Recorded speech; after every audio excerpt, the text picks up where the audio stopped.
Ok. Então, bom dia.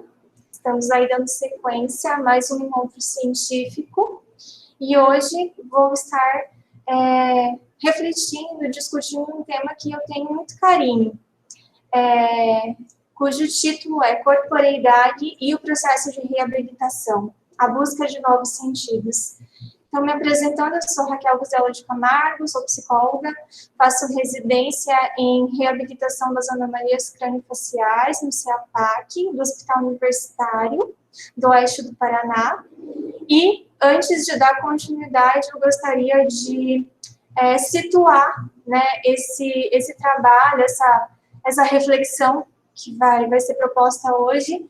Ela é fruto de um artigo escrito há alguns anos atrás, em conjunto com duas parceiras, também da psicologia. Então eu gostaria de mencionar o nome delas também como forma de agradecimento e porque elas tiveram contribuição em tudo que vai ser apresentado hoje aqui, que é a Flávia Vetterferri e a Kelly Cristina Zavaides, que foram minhas professoras na graduação e fazem parte disso também. Então, algumas considerações iniciais, eu gostaria de falar um pouquinho sobre a intencionalidade, né, o que me moveu para a construção dessa reflexão. Na ocasião, alguns anos atrás, eu tive a oportunidade da graduação de estagiar tanto em um hospital quanto em um espaço de reabilitação, e lá eu percebi diferentes formas de enfrentar aquela situação. Tanto num contexto quanto no outro, eu fui percebendo as variadas formas que as pessoas ali enfrentavam e manifestavam aquela vivência. E isso me moveu para a seguinte reflexão: o que provoca essas diferentes formas de enfrentamento, né? Vamos entender um pouco mais sobre essas diferentes formas de enfrentamento. Então, pensando nesse contexto aí da reabilitação, onde a gente tem muitas pessoas com a presença de uma deficiência, com algum comprometimento ali no corpo, a outra intencionalidade dessa reflexão foi compreender as maneiras de enfrentamento possíveis a pessoas diante de uma deficiência, diante de alguma lesão que envolve o corpo.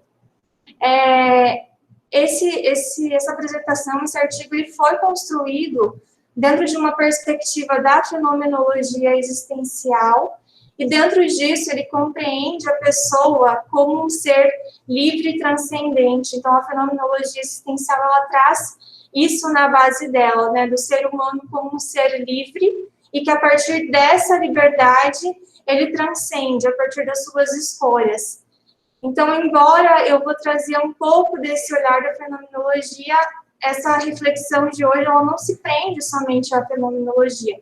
É simplesmente um convite para olhar, né, esse processo da reabilitação dessa forma, mas ele não se prende unicamente nessa linha teórica.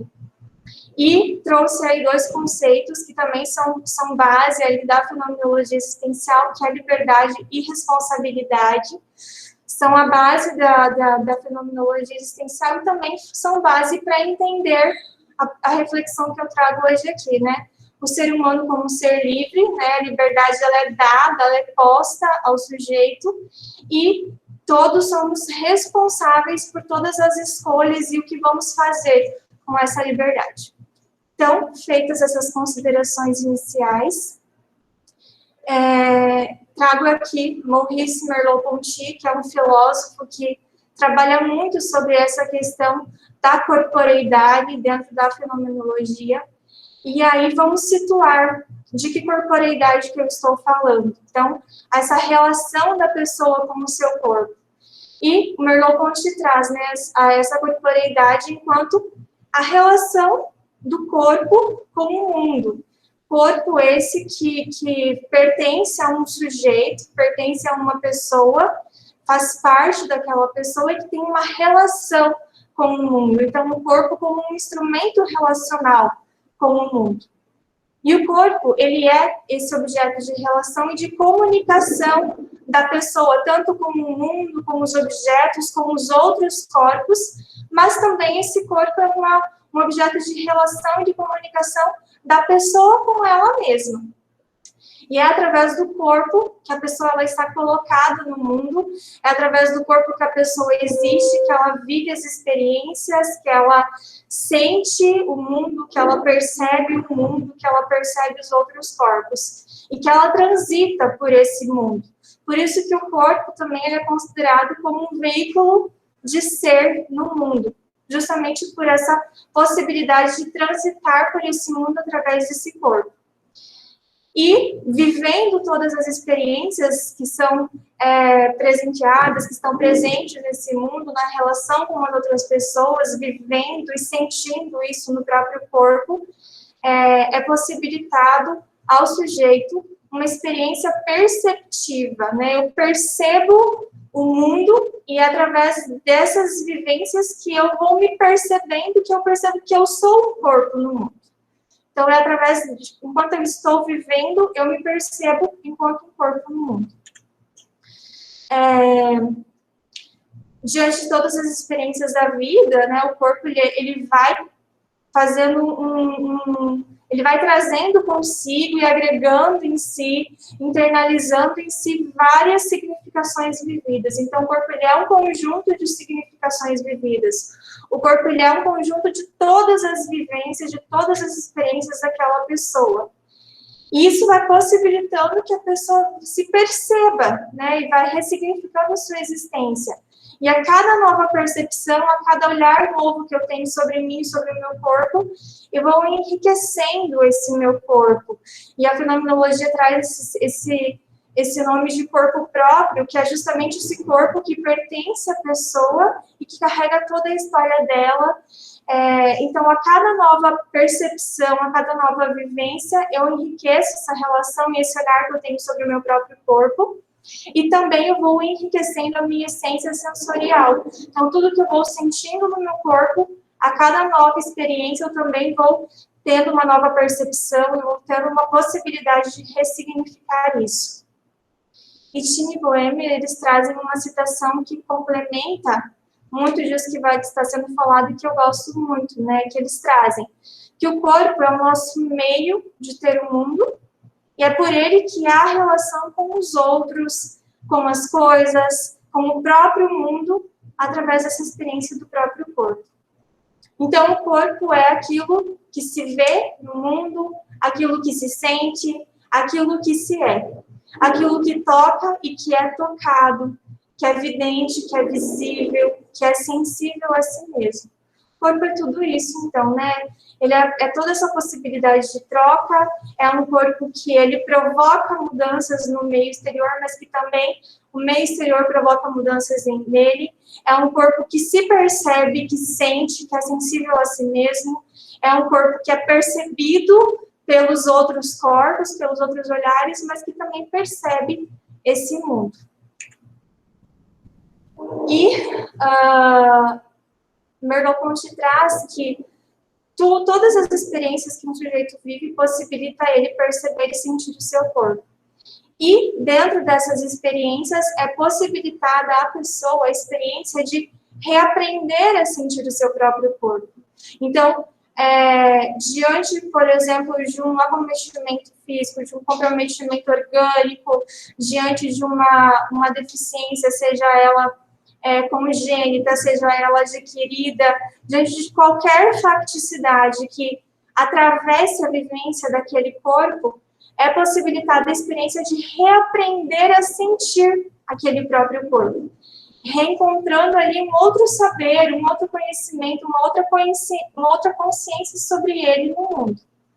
E nessa retomada de contato, nessa ressignificação com o corpo e com o mundo, a pessoa ela se reencontra a si mesma. Então, ela se reconhece novamente, ela se percebe novamente e ressignifica a sua própria existência, o seu próprio ser no mundo.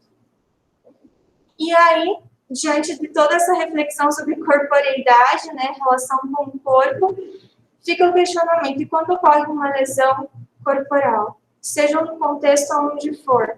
Quando eu tenho um fato, uma facticidade que atravessa essa relação que eu tenho com o meu corpo.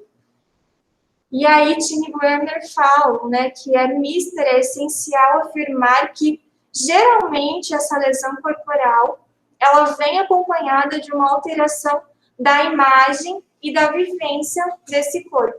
Então, geralmente, quando tem algo atravessando essa vivência, geralmente tem uma alteração da imagem, da autoimagem, da imagem corporal, da forma como as outras pessoas me percebem, então, da imagem que as outras pessoas, que os outros corpos têm sobre mim, e também uma alteração da vivência que eu tenho naquele corpo. E a lesão corporal, ela altera toda uma existência que foi anteriormente idealizada. E nesse processo, ela requer uma adaptação, readaptação, um novo aprendizado sobre a sua forma de viver, assumindo aí uma outra perspectiva no mundo para si, para os outros e para os objetos. Então, quando ocorre algo, quando ocorre uma lesão, quando eu tenho alguma facticidade, seja no contexto onde for, seja num espaço de reabilitação, seja num espaço hospitalar, eu tenho essa alteração da existência que eu idealizei, da minha vida, todas as minhas idealizações e projetos, e eu tenho ali a possibilidade, né, que requer dessa adaptação, readaptação sobre a minha própria forma de viver, de estar no mundo e da minha própria relação com os outros também precisa ser readaptada. Berto e Barreto também trazem, né, que as perdas que envolvem a saúde, os papéis e o cotidiano de uma pessoa, elas provocam mudanças nos seus hábitos de vida, no desempenho de papéis e na relação com o mundo consigo própria, né? Envolve ali todas essas mudanças. Isso leva à atribuição de novos significados para a sua existência. A pessoa é levada a atribuir novos significados para a sua existência. A pessoa que está vivendo aquela experiência, protagonista, mas também pessoas que estão próximas dela, familiares, pessoas que dividem a existência com ela, também precisam ressignificar as suas existências. Reconhecendo e se apropriando daquela nova situação, daquele novo contexto que foi gerado. Ainda falando um pouquinho sobre lesão corporal, trouxe Novaes aqui, gosto muito dela, ela tem várias pesquisas voltadas sobre a prática da psicologia na reabilitação, e ela traz aqui algumas reações emocionais. Falo algumas porque são infinitas as possibilidades, né, de você reagir emocionalmente diante de algum comprometimento no seu corpo. Mas então ela destaca aí, né, como reações emocionais possíveis, né, quando ocorre uma lesão corporal.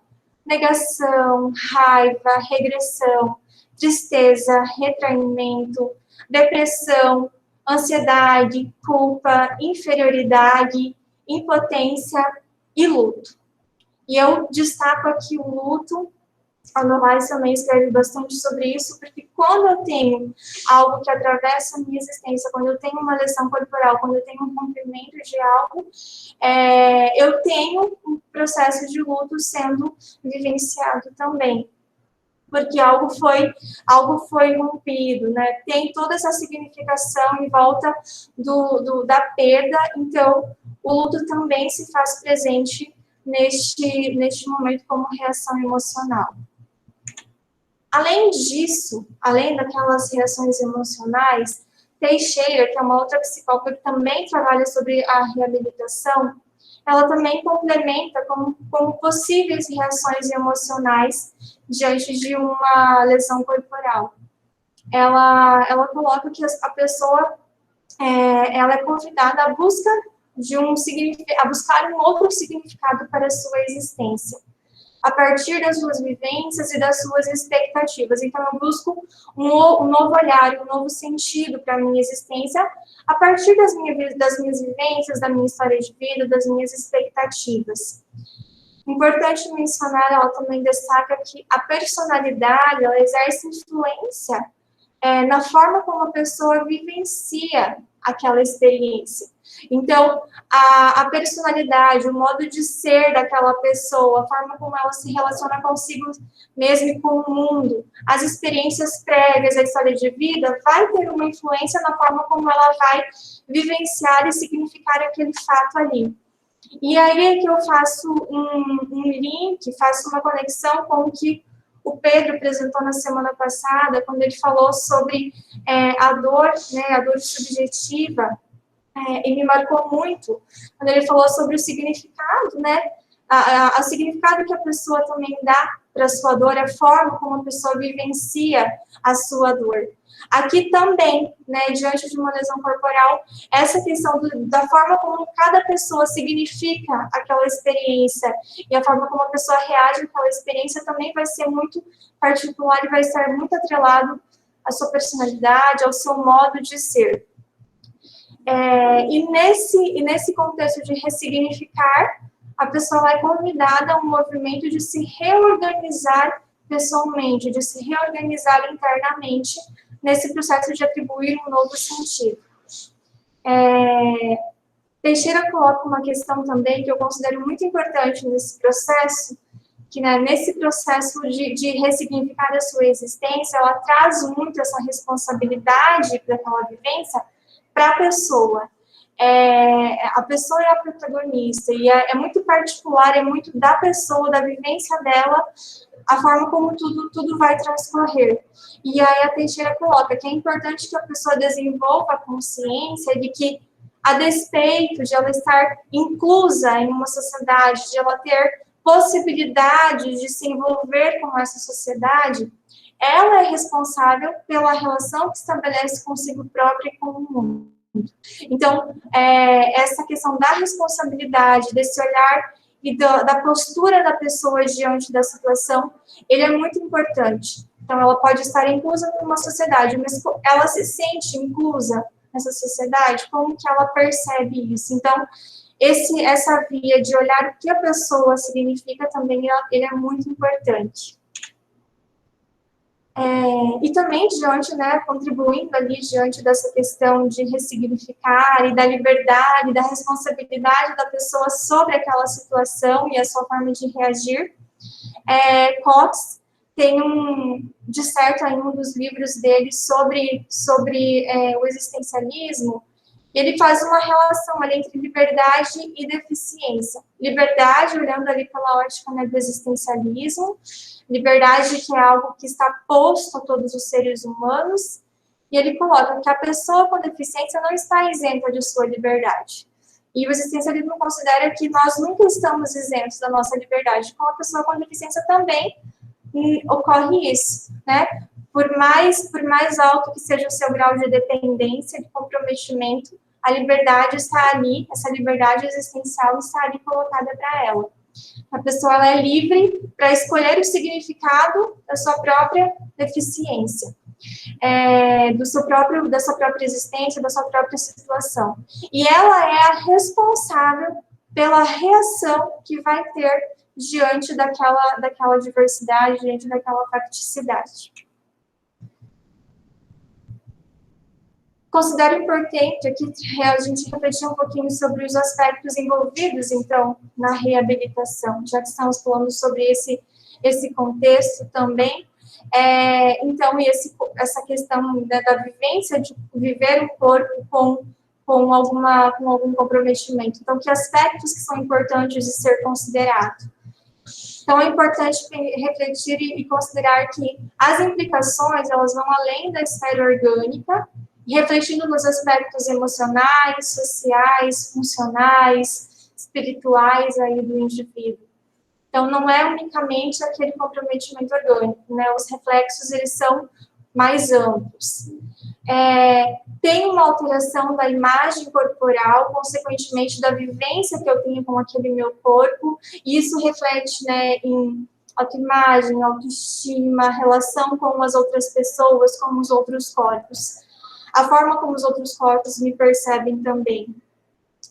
Uma questão que é muito importante nesse contexto aí é o papel familiar, né, a importância dessa rede de apoio, A família também, ela é impactada com tudo o que acontece, então, a família ela exerce uma influência no sentido de apoiar e de auxiliar aquele indivíduo nesse processo de ressignificar, mas a família também precisa ressignificar muitas coisas. Então, o papel familiar, esse núcleo familiar também ele é uma peça importante a ser analisada nesse contexto. Outra questão que, né, precisamos sempre lembrar quando estamos falando sobre comprometimento do corpo, quando estamos falando em espaços aí que tem pessoas com deficiência, é a questão do estigma, o estigma relacionado com uma pessoa com deficiência. E eu trago aqui o estigma como uma herança cultural, né? Porque o estigma, o estigma da pessoa com deficiência, ele tem uma raiz histórica, tem raízes históricas, ele está presente em raízes que refletem hoje em dia, que interferem na vivência daquela pessoa, daquele sujeito, e que interferem na forma como aquele sujeito vai se relacionar consigo, se relacionar com o seu corpo e ressignificar todo aquele processo. Então, essa questão do estigma também precisa estar sempre presente e ser considerada. E também uma questão que é muito importante, né, outro aspecto importante na reabilitação que é fundamental, é a questão do trabalho em equipe. Como as implicações no sujeito, elas vão ser multifatoriais, elas vão implicar em várias esferas da vida dele, o trabalho em equipe é fundamental. Um trabalho que seja integral, com diversas áreas profissionais, diversos campos de saberes, e que esse trabalho, além de ser integral, que ele seja integrado, que as profissões e que as áreas se conversem, que elas tenham uma integração, uma harmonia no trabalho, pensando que isso vai possibilitar uma maior harmonia e um cuidado mais integral com aquele sujeito. Então, né, a necessidade desse olhar multi e interdisciplinar, um olhar que se converse, que se integre, é importante para contribuir que a pessoa ela possa redimensionar o seu existir, se abrindo aí para novos projetos de vida nesse novo modo de ser no mundo. E nesse sentido, é importante que a reabilitação ela seja considerada como uma etapa que permite que a pessoa continue a lançar-se no mundo, a viver aquele mundo, a mergulhar na sua existência, vivendo novas experiências, recriando a sua identidade, ressignificando a sua existência. Então, quanto mais harmonia tem nessa equipe, quanto mais integrada ela mais possibilidades de ressignificar aquela existência a pessoa também vai ter, e isso também é muito importante. Trago aqui também um pouco do papel da psicologia, então, enquanto pertencente a essa equipe, o papel da psicologia na reabilitação. Então, relembrando, eu trago alguns objetivos, alguns tópicos, mas o papel da psicologia ele vai além, mas destaco aqui, né, auxiliar o indivíduo e seus familiares na compreensão das mudanças físicas, cognitivas, sociais e emocionais, contribuir para o desenvolvimento de recursos de enfrentamento da situação, favorecer a relação que o indivíduo mantém com o seu corpo e com o reabilitar, com esse processo, facilitar a expressão, compreensão e a elaboração dos sentimentos frente às perdas e às mudanças, tanto por parte do indivíduo quanto dos familiares, favorecer os recursos internos do paciente para sua retomada de papéis e a ressignificação dos novos, favorecer a inclusão e a reinserção social do indivíduo. Isso também é muito importante e destaco aqui, né, que essas funções, essas características do papel da psicologia na reabilitação, elas não acontecem somente num contexto, num espaço de reabilitação, seja a nível ambulatorial, ou a nível de atenção básica. No hospital, você também pode já ir pensando sobre isso, até porque a reabilitação, ela é possível de já ser iniciada nesse contexto hospitalar. seja através de orientações, seja através ali de informações educativas, mas também através de ações interventivas. Então, essa questão da reabilitação, ela é bastante ampla a nível do contexto onde ela pode acontecer. Então, diante disso, algumas considerações finais. A Jerome Camon ali coloca, né, que o corpo de uma pessoa corresponde à sua consciência, né, a forma como ela se percebe, que ela se apropria daquele corpo. E dessa forma, a pessoa não está no mundo de forma passiva, mas sim como alguém que age em constante transformação. Então, essa pessoa está o tempo todo atuando neste mundo. Ela não é um objeto passivo nesse mundo, mas ela é um objeto que atua, que age, em constante transformação desse mundo e dela própria, né, em constante transcendência. E é certo, é fato que situações dolorosas, situações aí adversas, podem provocar sentimentos de pesar e angústia, mas assim também, como é certo que a angústia existencial, que é um fator aí intrínseco à vivência humana, a angústia existencial que faz parte do ser humano e da vivência, ela possibilita que a pessoa possa lançar-se no mundo construindo novas formas de vivenciá-lo. Então, eu vivo uma situação que me inquieta tanto, que me angustia tanto, que eu tenho a possibilidade de transformar algo na minha existência a partir daquela angústia, né? Construindo novas formas de vivenciar aquele mundo e vivenciar o meu corpo naquele mundo.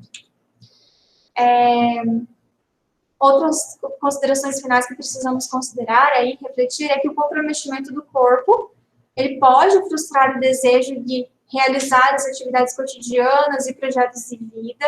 Entretanto, é possível ressignificar, buscar um novo sentido nas atividades que já desempenhávamos, em determinadas atividades, criando outras, ressignificando, inclusive, o próprio projeto de vida da pessoa.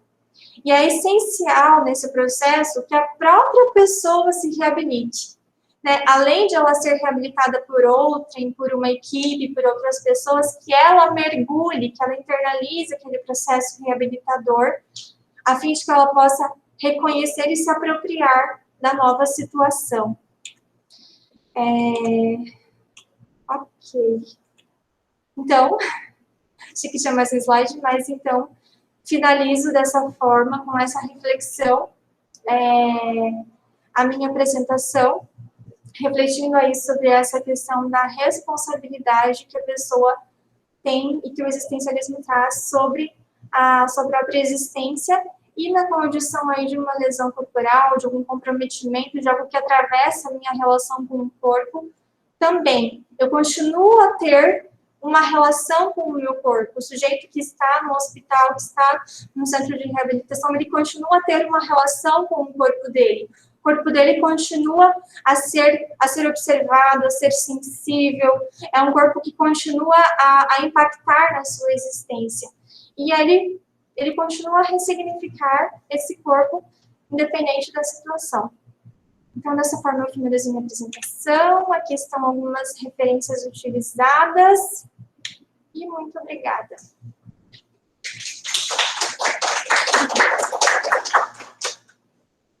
É isso. Então, aqui para perguntas, reflexões, se eu puder responder e contribuir. Você está sentado lá? Melhor? Eu gostaria de trazer uma situação na qual eu vivenciei no meu trabalho e que eu acho que poderia ser um bom representativo de como eu entendi isso na minha prática. Se possível, não sei se eu sento ali para...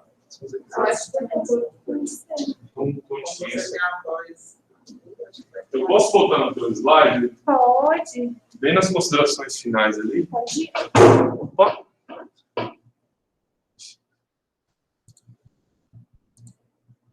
Não vou nem projetar aí, mas então, eu fico olhando aqui ou para vocês ou o quê? Bom, Então, quanto a isso, né, eu vou contar de uma situação onde eu observei isso de uma maneira muito nítida, e eu acho que se ligou muito no que você estava falando, vai trazer especialmente essa questão do luto, porque quando eu estava trabalhando na unidade de saúde da família, eu fiz atendimento com uma pessoa que ela teve um acidente de trabalho, uma pessoa muito jovem, e ela teve um acidente de trabalho, ela caiu de uma altura, e ela ficou, esse rapaz ficou tetraplégico depois de então. E assim, fomos em 3 estagiários da psicologia e mais uma assistente social, a Elisiane, inclusive, que é a nossa PSS agora, e a gente fez atendimento com essa família, e esse rapaz, eu atendi ele estava literalmente passando por um processo do luto, né? Porque esse corpo que ele tinha antes tinha para ele um significado, né? De um parceiro para sua esposa, né? A questão do toque, né? De todas as atividades que eles poderiam desempenhar juntos, de uma pessoa com um trabalho que ele já não poderia mais desempenhar. Ele tinha um papel de um provedor naquela família, né? Ele tinha esse corpo que ele tinha, né, ele atravessava muitas áreas da vida dele, né, não foi uma simples lesão, é uma lesão, né, mas assim, foi uma perda que ele teve de um corpo, e ele estava naquele momento, né, ele estava passando por um processo assim, conversava com a esposa sobre o, tipo, segue com a sua vida, sabe, eu não vou mais poder prover para vocês, eu não vou mais poder ser seu parceiro, aquela casa que a gente está construindo junto, eu não vou mais poder ajudar vocês a construir, não vou poder mais pagar. E ele, sim, estava literalmente se despedindo da família, dizendo para eles continuem com a vida de vocês. A morte, tecnicamente, do corpo dele, né, trouxe também uma morte daquela pessoa que ele tinha antes. E a partir daquele momento, né, não só com ele a gente teve que atuar, mas com a esposa dele, que também perdeu toda uma complexidade do que aquela pessoa representava junto daquele corpo, a mãe dele também, né? Então, ficou muito nítido nesse momento isso, quanto que aquele corpo representava, e naquele momento, tudo aquilo que ele tinha, ele perdeu, ele não ia mais poder utilizar suas mãos para comer, para se trocar, para tocar um violão, para fazer o trabalho dele, para agradar a esposa dele, né? Então, ele teve que, nesse momento, realmente passar por esse processo de reabilitação, né? Deixar para trás aquele conhecimento que ele tinha sobre a sua vida e explorar com aquele novo corpo uma vida agora diferente. E aquelas pessoas também da família dele tiveram que experimentar uma nova pessoa, por mais que a sua consciência era a mesma, mas a partir daquele momento tudo ia ser diferente para ele, como ele ia construir a vida dele e as suas experiências, né? Então eu acho que você trouxe bastante a teoria, né? Para mim, esse foi o exemplo que me surgiu, porque fica muito evidente na prática tudo isso que você falou, né? Então eu gostaria de ter trazido para a gente ter nessa visualização de uma forma como eu consegui fazer muito nitidamente, né? Interessante quando você coloca, porque um novo olhar, né, vai ser convidado a ser construído por aquelas pessoas, por aquela família, uma nova relação. E aí o que eles vão fazer com nesse processo de ressignificar entra muito na peculiaridade deles, na responsabilidade deles. Mas um novo olhar aí está a ser convidado para ser trabalhado. Muito interessante a forma como você apresentou o caso. Ok, obrigado.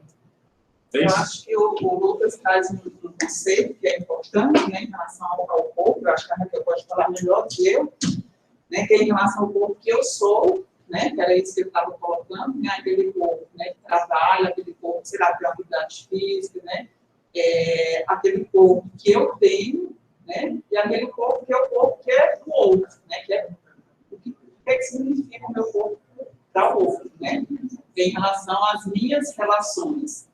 Então, acho que ele deixa isso claro, né, mediante esse exemplo, né. Eu fico pensando em relação, né, como a gente pode aplicar isso na prática, né? Porque pela nossa experiência, a reabilitação, como você colocou, né, a reabilitação é necessária para inicie o quanto mais cedo, né, possível, né. E aí, eu acho que a gente até já comentou em relação à nossa experiência aqui no hospital, né, principalmente quando se trata de pacientes que são amputados, que foi o que o Pedro falou, né, a gente não consegue acompanhar, né, eu vou chamar esse segundo momento do paciente, quando ele já começa a entrar nessa fase do luto, né, e começa a ressignificar esse evento, né, esse trauma que aconteceu, né. É um período, embora o paciente, tem pacientes que fiquem um período aqui, mas pela minha percepção, pela minha experiência, o hospital, o ambiente hospitalar, talvez, ele não dê condições do paciente entrar nessa segunda fase. Né? A gente fica imerso à dor do paciente, que é a dor física. Né? A gente não consegue entrar, né, nessa esfera mais subjetiva, nessa, né, mais de significação, né, isso que você trouxe, né, mas, assim, é muito importante a gente pensar a respeito disso, embora a gente não seja os profissionais que vão reabilitar, né, mas é importante a gente entender isso, porque eu acho que o paciente ele já dá alguns sinais para a gente, mesmo no ambiente hospitalar, né. O que é esses sinais? A gente percebe pacientes, né, por exemplo, pacientes amputados, né, e eu tive uma experiência também de um menino, ele perdeu o braço, né, num incidente, e aí, assim, desde o início, né, esse menino passou bastante tempo aqui internado com a gente, e assim, ele começou a fazer alguns movimentos, né, que nos indicavam que ele ia ter uma boa reabilitação.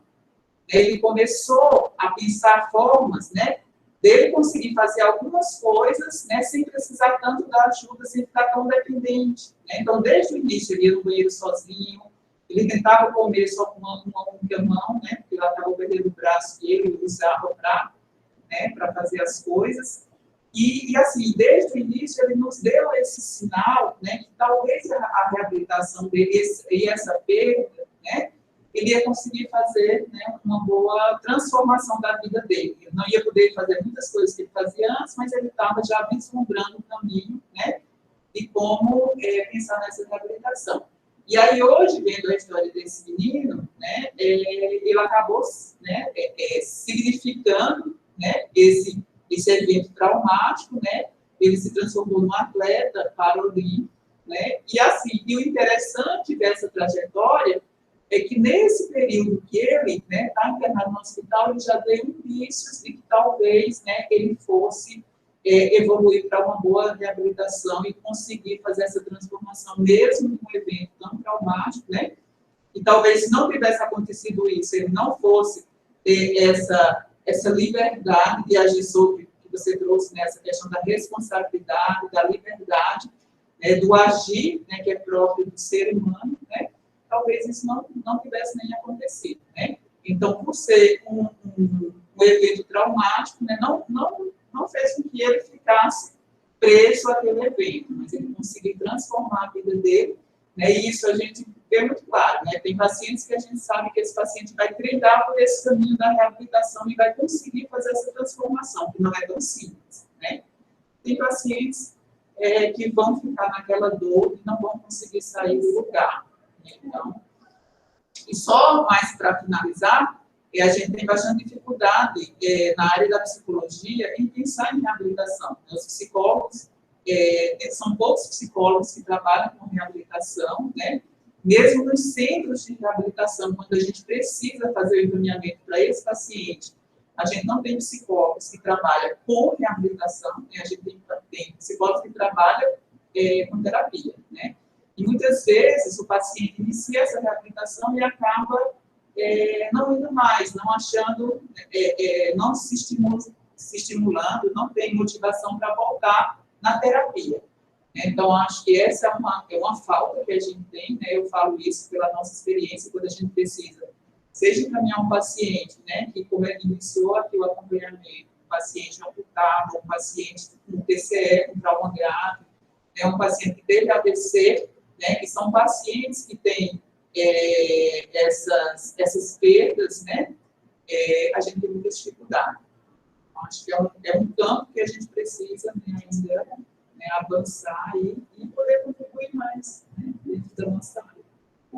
Enquanto você falava, eu pensei nesse momento aí da hospitalização. E aí eu lembrei de uma situação onde eu atendi uma moça que também teve uma lesão medular, consequenciou em uma tetraplegia, e aí ela ia dar alta, e quando eu estava trabalhando nesse momento de alta com ela, fui trabalhando, na medida do possível, essa questão da reabilitação, do ressignificar o corpo. E uma questão que ficou para mim quando ela recebeu alta foi ter refletido comigo, e agora? O que ela vai fazer com tudo que a gente trabalhou aqui? Né? E fica aquele questionamento, porque o que ela vai fazer depende dela.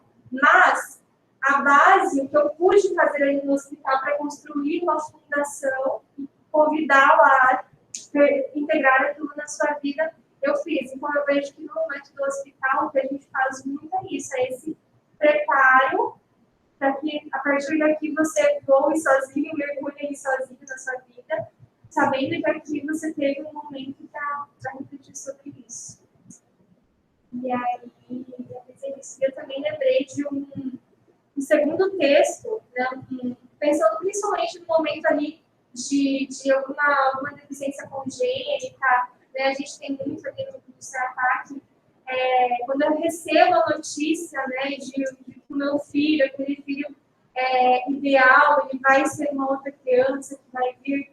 Tem um texto que se chama Bem-vindo à Holanda. Não sei se vocês conhecem, mas é um texto bem reflexivo, onde ele fala assim, que ele fez toda uma preparação para ir para a Itália, se não me engano. Então, pesquisou cultura, pesquisou culinária, fez rota ali dos passeios que ia fazer, preparou tudo, viu como estava o clima, se preparou com roupa, tudo perfeito para viver uma viagem perfeita na Itália.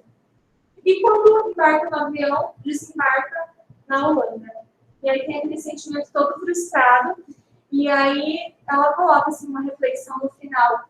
A mamãe de uma criança com deficiência, ela coloca no final assim, se eu não me permitisse viver e aproveitar as belezas da Holanda, eu nunca ia conseguir aproveitar aquela viagem. Eu ia ficar pensando na viagem da Itália que eu nunca pude ir.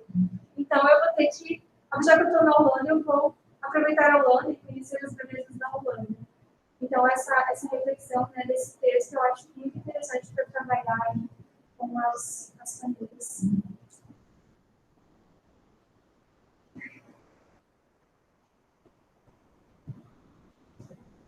Eu posso tá, pode, na verdade, se é possível, posso vir aqui só para te jogar, né? Vou falar? Ixi, tá. Não, eu só queria fazer um comentário. Como a gente atende muitos pacientes, na verdade, o Lucas agora, eu Jefferson, né? Mas no início a gente atendia mais os pacientes do Covid, na chamada e tudo mais. Quando você colocou ali nas considerações finais, né, do ressignificado de uma lesão, eu lembrei das experiências que esses pacientes traziam para nós. Do quanto aquela doença tinha afetado eles a ponto de ressignificado. Então, eles reformavam, principalmente na enfermaria, quando a gente ia fazer os últimos atendimentos, assim, eles falavam da possibilidade de ter uma vida nova, o quanto eles refletiram, né, com essa proximidade da morte, né, de se aproximar muito da morte e ainda assim ter uma segunda chance, entre aspas, né, de conseguir superar aquela doença tão grave. E o quanto isso impactou na vida deles, no sentido familiar, no sentido amoroso, no sentido do trabalho. E isso chamou muito a atenção, né, logo no início, quando a gente começou a chamar os pacientes para o segmento, e que essa era uma fala deles ainda na enfermaria, né, quando eles já estavam mais acordados. E que, né, tem a ver com isso, né, de dar um significado novo para a vida, assim, de projetar novas ideias, nova maneira de se relacionar com as pessoas. Então, o resgate que eles fizeram foi muito importante. Enquanto eles iam dar atenção para as pessoas que eles amavam, né, do que eles já fizeram, de coisas que eles gostariam ou não de continuar, né, fazendo nas suas vidas, mas enquanto a família e as questões pessoais eram mais importantes do que o trabalho e o dinheiro. Acho que isso chamou muita atenção quando a gente começou a fazer os atendimentos, pelo significado que eles deram para essa nova vida. Foi bem parabéns. Obrigada.